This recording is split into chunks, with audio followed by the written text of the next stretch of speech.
Hi all. I am giving the core of set theory in the form of 14 questions. Then we can attempt any problem in set theory with confidence. Question 1. Who created the idea of set? George Cantor. Question 2. Why did Cantor create the idea of set? Because he wants to show that there are different kinds of infinities. The expression infinities of different kinds may appear strange, but it is a great revelation given to us by Cantor. Question 3.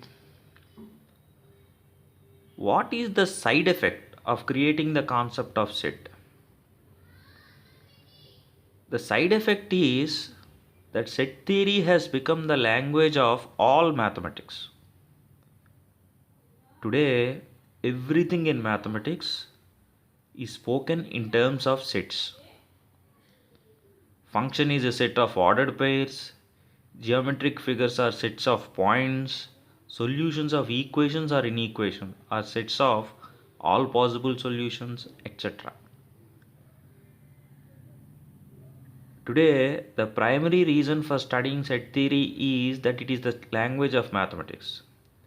Strangely, side effect became primary reason and original purpose became secondary reason.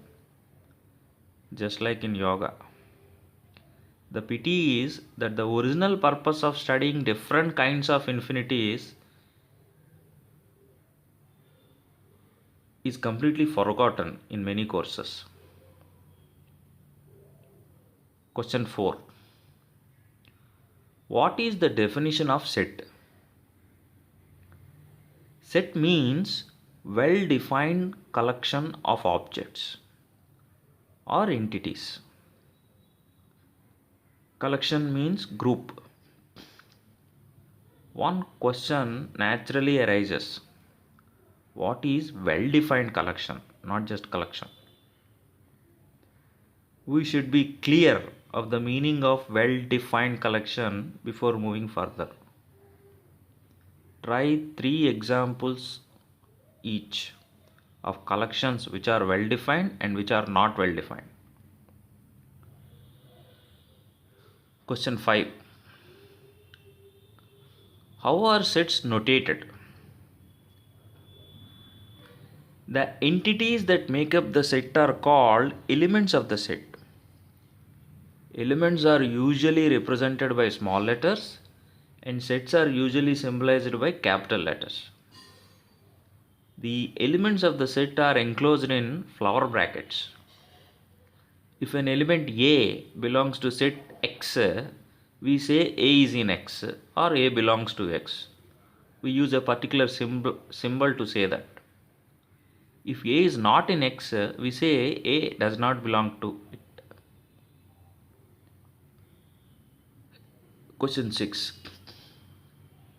How are sets described?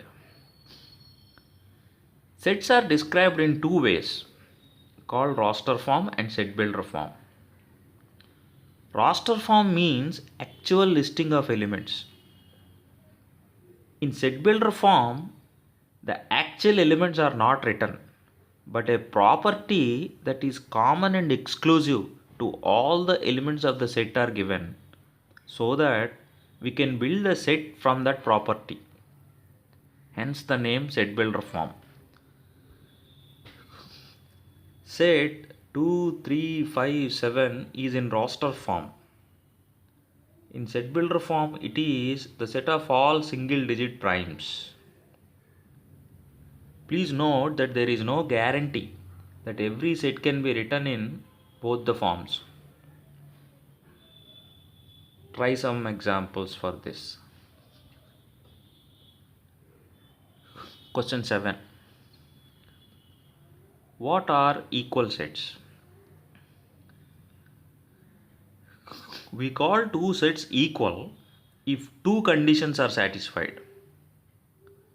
The first set must be a subset of second set The second set must be a subset of first set. Well, what is subset then? Very simple. A set A is called subset of another set B if every element of A is also present in B. For example, the set of all even numbers is a subset of set of all integers. Set of all people living in Andhra Pradesh is a subset of all people living in India.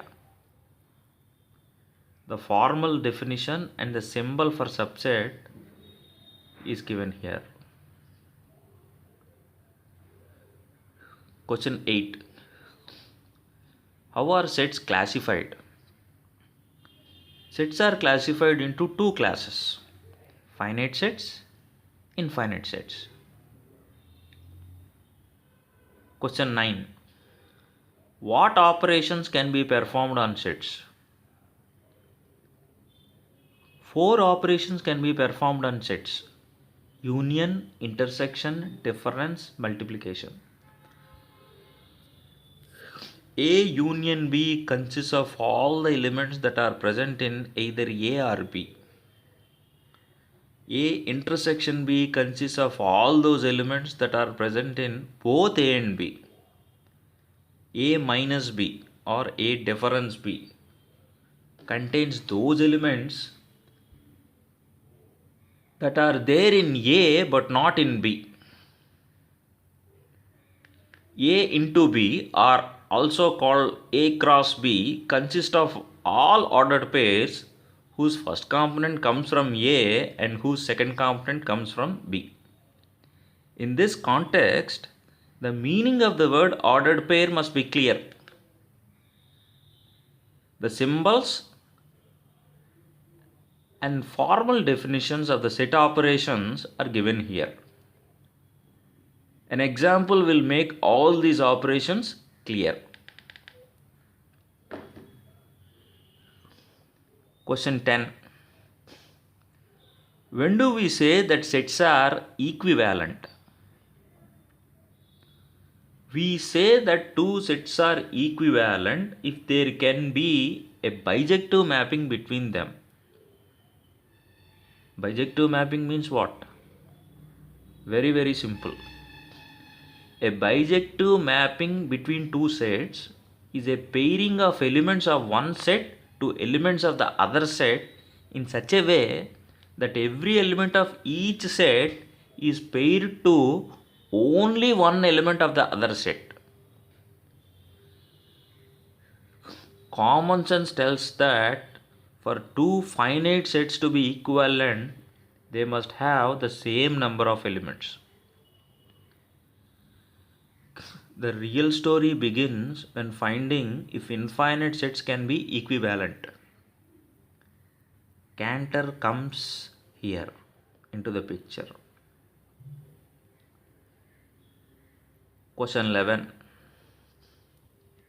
What is set algebra? Set algebra refers to a body of facts about sets involving various operations. For example, A union A is A. A difference A is empty set. A union B is same as B union A.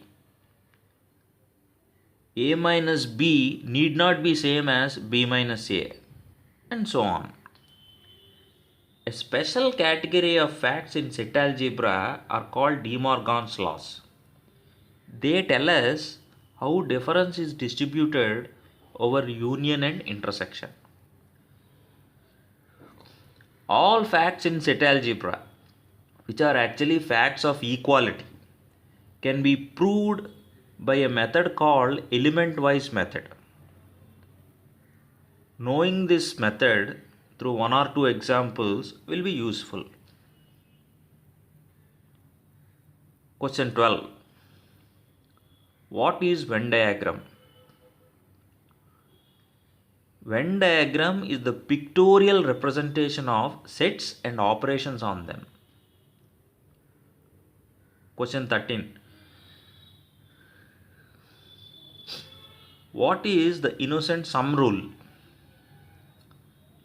Sum rule says that if we take two disjoint sets, then the number of elements in their union is the sum of the elements in the individual sets.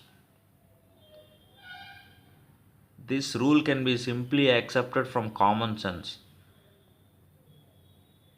can be taken as an axiom. Sum rule can be extended to any number of disjoint sets. In fact, sum rule can be extended to two joint sets. Venn diagram will help us in accepting the formula obtained. Sum rule can be finally extended to any number of sets, joint or disjoint. Then it is called the famous sieve rule. Sum rule is the founding fact, in fact, the only founding fact of entire branch of mathematics called counting. Everything in counting can be extracted only sum rule. Sum rule appear innocent, but it is too powerful. Question 14.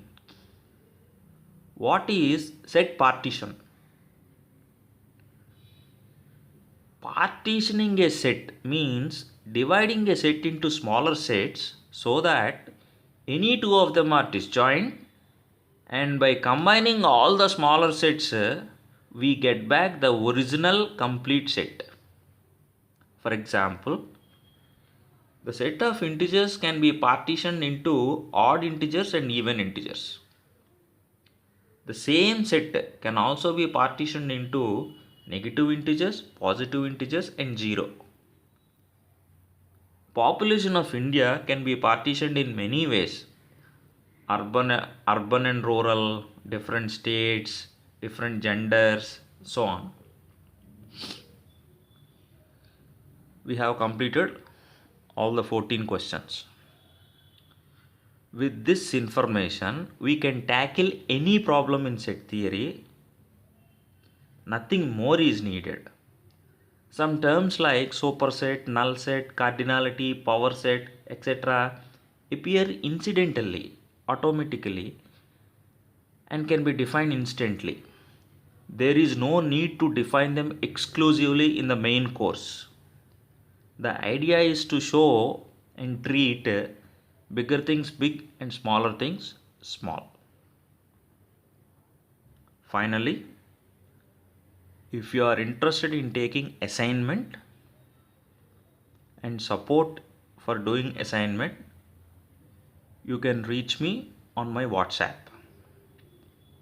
Keep watching for more courses. Thank you.